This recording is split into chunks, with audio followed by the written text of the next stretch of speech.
Good morning. This is Sara Sach with Posh Pooch Designs. And the first thing I want to say is Happy International Crochet Day. I was so excited when I saw on my calendar that this live video was going to be on National Crochet Day. The best thing about crochet is it is international, and I love that. Even though we speak all different languages, it's like we all speak the same language because we speak crochet. And sure, some stitches might be different, or we might have some different techniques, but it connects us all internationally. Since it's International Crochet Day, I decided to come up with a list of 5 things to calm your fears about crochet. So, I put out some fillers out there, and I went into a couple of different groups and just asked some questions. What is it that scares you? Or what is your fears about crochet? And it was really interesting, some of the answers that I got. The first one I got said, I am afraid I will make mistakes. Anytime that you are learning a new craft or learning a new art. Good morning, Crystal. It's glad to see you here. Good morning, Michelle. Oh, before I get started, I have to show you my brand new cup. Check this out. Dog people rule. And watch this. There's a dog in glasses in there. I found this at Michael's. It was on the clearance, so I just had to pick it up. Yes, clink in. Good morning, Tina. Okay, so back to our conversation. Like I said, I have 5 different things that when I asked people, what were your fears about crochet? So the first one was, I'm afraid I will make a mistake. Well, let me let you in on a little secret. We all make mistakes. And I call those creative license. And some of my mistakes have made the best patterns. I have to tell you that. So here's the thing. When you're learning a new craft or a new art, you are going to make mistakes. Good morning, Dana. Good morning, Ann. Make sure everybody clinks in. You are going to make mistakes. And that's just a part of learning. Whether you're sewing or working with clay or painting, you're going to make mistakes. And like I said, a lot of those things that we make mistakes on end up being wonderful artistic things. Okay, so here's the thing. Own it. Even if you make a mistake, own it. It's your mistake. And it's not a big deal if you pull it out. It's really not. I do it all the time. We call that frogging because we're ripping it out. And we all do make mistakes. And you just need to be comfortable with the fact that you are going to make a mistake every now and then. Yeah, we might miss a stitch, or we might miss a space, or we might stitch it wrong. It's okay. That's why when you're first learning, before you get that expensive yarn, go ahead and get some of the cheaper stuff and practice that stitch. That's another reason to make swatches. And I know that I have in the past confessed that I don't really make swatches. But if I'm learning a new stitch, I do. And if I'm learning a new technique, I do. I just don't for every pattern make a swatch. I do because I use the measure as you go method, which is another thing to do. So, for if you're afraid you're going to make a mistake, just practice, practice, practice until you feel comfortable with what you're doing. And also remember, not everyone crochets the same. Good morning, Sandra. Clink in. Everybody crochets different. I know we've talked about this many times. Good morning, Trish. Clink in. Remember, did you see my new cup? I just love it because of this. See that dog in there? So anyway, practice, practice, and don't beat yourself up over making mistakes. Okay, so the second one, when I was asking people that they said is, I'm scared that I cannot figure out a pattern. And I always tell you this. Good morning, Lori. I just see you popped in. I forgot what I was going to say. I'm scared that I can't figure out a pattern. One thing that I always say is it is a good idea to learn to read a pattern. Now, you don't have to pick up, an experienced pattern and read it right away. Get some beginner patterns and practice reading. Learn what those abbreviations mean. And if you don't know what they mean, Google can be your friend, because you can Google any stitch, you can Google any technique, and there'll be tons of blogs and YouTube channels and YouTube videos that will come up so that you can learn that.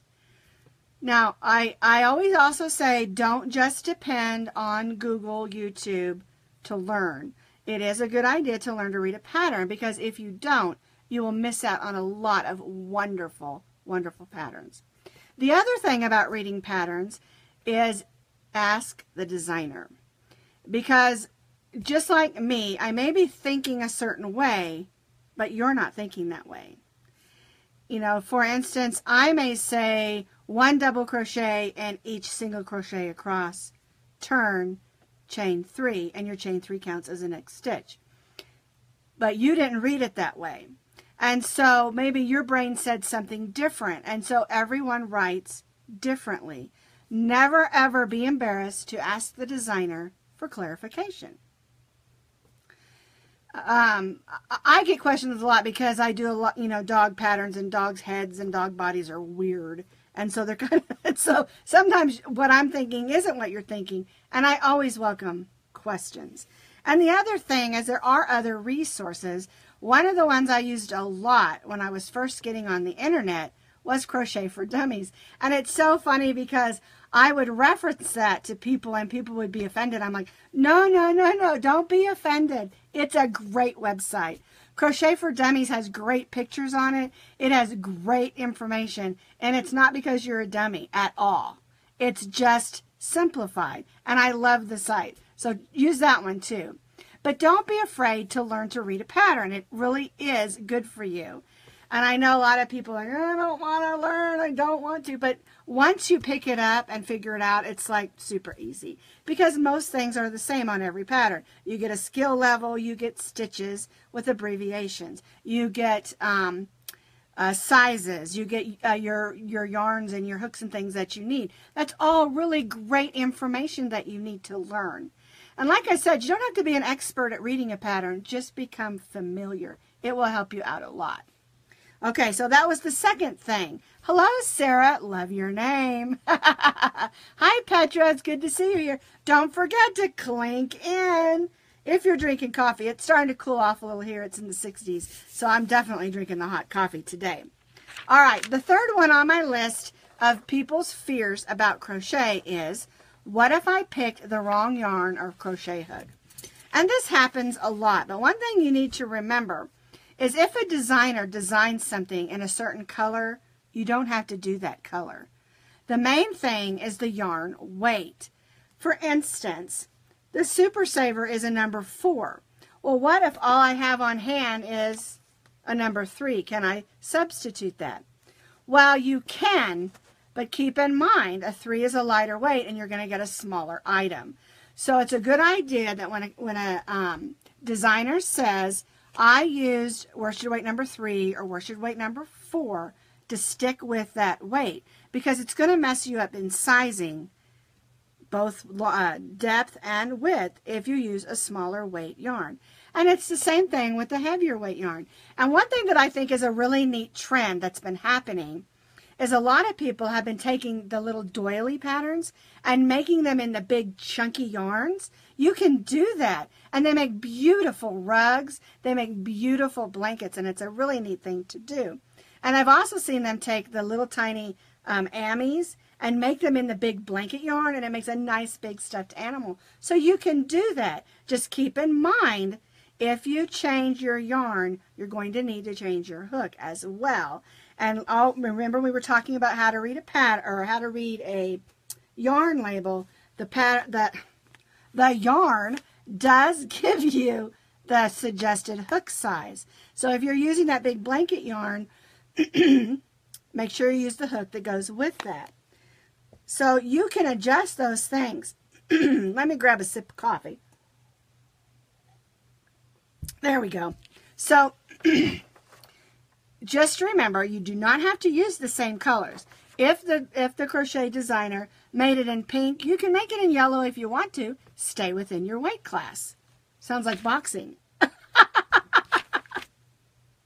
Sometimes working with yarn can feel that way, can't it? Okay, so that's the third fear that someone gave me. The other thing, I said hook and yarn. Sometimes you have the right yarn, but you've got the wrong hook. And that's where you have to match gauge. For instance, if this is the only hook you got and the pattern calls for this one, it's not going to work. You're going to have to use the right hook. And I tend to be, we've talked about this in the past, I tend to be a loose hooker. And a lot of people are tight hookers. And so make sure you match what they're doing. If it says that 10, I don't know what they're stitching, 10 single crochet should be, 5 inches, make sure it's 5 inches. Measure, measure, measure. Measure, measure, measure. You all know that's very important, measure. Okay, so the fourth question, or the fourth thing they said, what if I picked the wrong colors? And we already talked about that a little bit, but one of the things I get often is if I'm using a variegated yarn, say something like this, where it has the long stripes, and they say, well, I don't have that, how can I duplicate that? Well, you really can't unless you're using the same kind of yarn. But you can change colors of yarn. If, for instance, if I made a blanket that was all variegated, but you want to make it similar, but you don't have those yarns, you can, even like this, you can get a purple and a blue and shades of green and change those yarn colors if you want to. You will have a lot of ends to weave in, but a lot of times you're unable to find that same yarn, and so you want to do that. But it's not wrong to use different colors. It's not wrong even to use different yarns as long as you're using within the same weight class.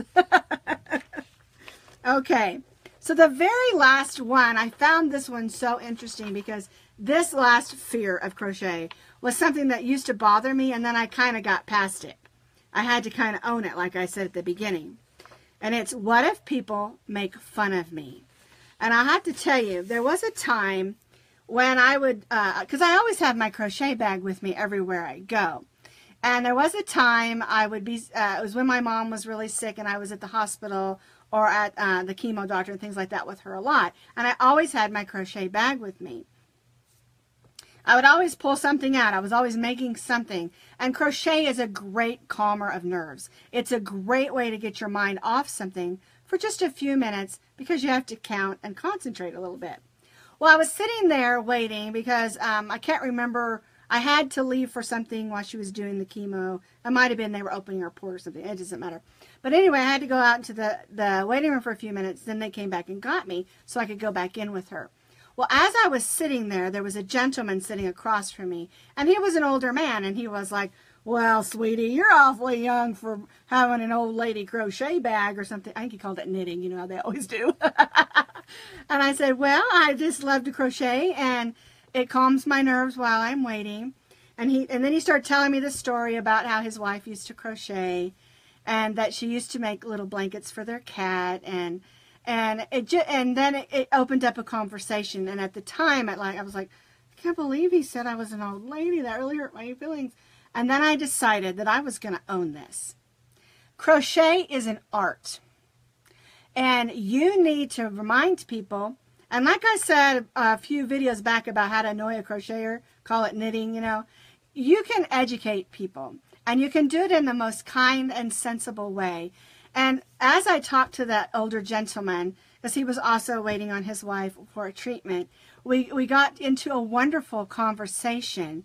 And I told him when I left, I said, make sure every friend you know that crochets, don't call him an old lady, okie dokie, And so it ended up being a really nice conversation. And it was at that point that I decided like I said, I was going to own this. And I saw a thing the other day and it said, I crochet, what's your superpower? And I loved that. And so I say it all the time. And it's really the truth. Crochet is an art. I mean, think about it. We look for a pattern that we want to make. We have to look for yarn. We've got to get the right hook and then the time that it takes to get it just the way that we want. And so don't be offended if an older gentleman calls you an old lady or an old man for crocheting, or even if you're a man and someone makes fun of you, it's an art. It doesn't matter. It's just as wonderful as that Mr. Ross that used to make the happy trees. I used to love watching that, and I still love going and loading them up on YouTube and watching a few of them at a time. I think that people don't think about the fact that it is an art. You're mixing colors and styles and stitches, and like I said, it is the most it's one of the best things to do for calming your nerves, calming your spirit down. And I was kind of laughing because I've released a lot of patterns lately. And you know, back a couple months ago when I had my surgeries, I did a lot of crochet and I did a lot of designing, and I had a lot of fun with that because it was a great way to calm my nerves. And, you know, even when my precious sister passed away, it helped me to heal, and it's still helping me to heal, and, you know, because that's still really fresh. And so don't, like I said, don't let people make fun of you. And if they do, educate them and do it with a smile. Remember, you can gain a lot more friends with a happy face than you can with a grumpy face. And so that's our talk today, and I hope that you won't be afraid to learn to crochet. And like any other art or sport or thing that you do, like playing the piano, it takes practice. And so that's our talk for today, and I love that it came on International Crochet Day. So I wanted to show you a few things I have going on this week. And if you notice, I am wearing this V sort of pointed cowl. And I called this the Loveland Triangle Cowl. And then I also made this headband that I called the Loveland Headband. And the reason that I made them is because I got a question about this yarn. And I don't know if you've got a chance to purchase any of this yarn yet. It's called Karen Cupcake Yarn. It's a number 3, and I think it has about 3.5 ounces. Let me pop on my glasses real quick. Let's see. Here it is. It has 3 ounces on it. Well, I got a question the other day. She said, I bought one of these, and the only pattern that's on it is a knit pattern, and I don't knit, so I guess I just take my yarn back to Michael's. I was like, what? Never return yarn ever unless it's broken or knotted up or something.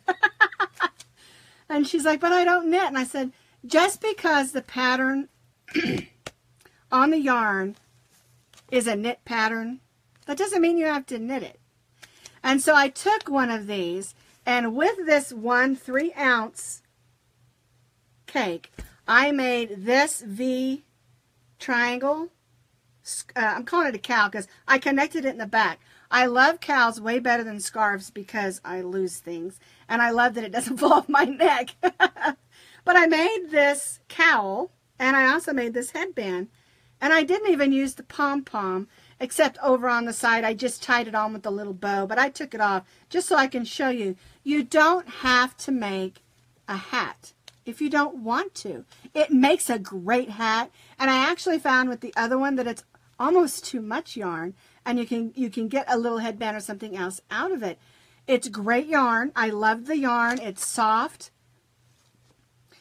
but it's not slick like Karen Simply Soft, how slick that is. This is not like that. It's a soft yarn, but it's not over soft, and it does keep its shape, as you can see. And the colors just blend beautifully. They're not like some of the Karen cakes. It goes from like red to purple to blue, and it's just an abrupt change. Well, you can see that this doesn't do that. It like blends into the next color as it goes, and it's just I really enjoyed working with it. And I used a coupon at Michael's. These are $4.99, and I used the 50% off coupon that they had over Labor Day. Now they almost always on your phone get the Michael's app, because they almost always have a 40% off coupon that you can use. And that's how I've done these. I'm going to tell you my secret. You can only use it once a week. So what I do is once a week I go in and get one.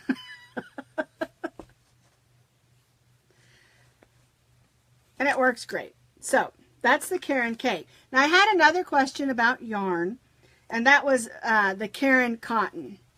And I purchased mine at Michael's. And then I went back and I noticed that they were on clearance. And so I tried to contact Yarnspirations and Karen, and the email that I got back, let's see if I remember this right. It said they're going to bring them back in the spring with some new colors. So if you didn't grab any lately, you can find them. I did see some on eBay and Amazon that people are selling, but they're asking a little bit more for them because they are on clearance at Michael's.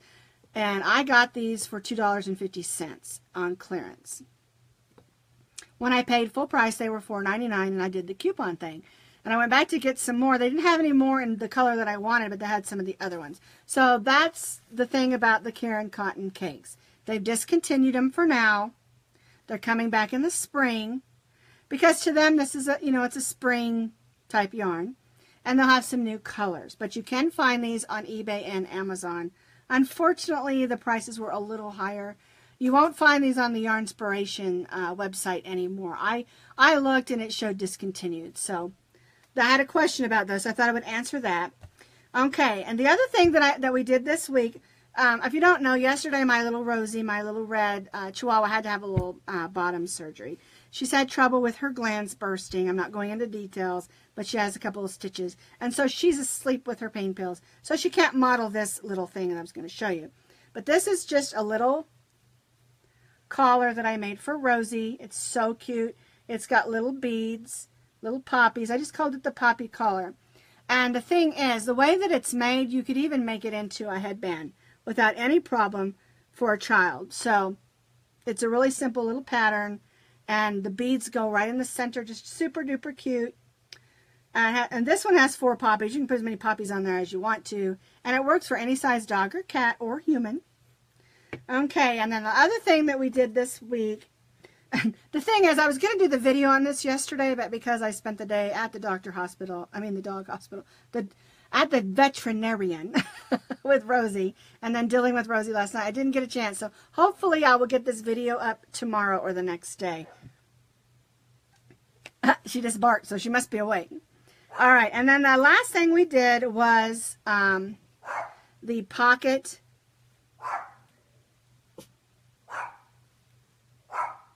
scarf. That's actually Maximo in the other room. We have a neighbor with a dog, and they like to walk it a lot, and he loves to say hello out the window. So anyway, this is my, it's like a V-stitch variegated yarn pocket scarf. And this is made, you can make the whole scarf with one of these skeins of the Red Heart Super Saver variegated. This is the true blue. And this one is, I want to say teal or turquoise. There's 2 shades of the, oh, she's off. There's 2 shades of the teal, and this one is the lighter one. And I don't have the wrapper up here with me, but you can go on the Red Heart website, and this is their ombres, if you want to make this one. So anyway, that's what's going on this week at Posh Pooch Designs.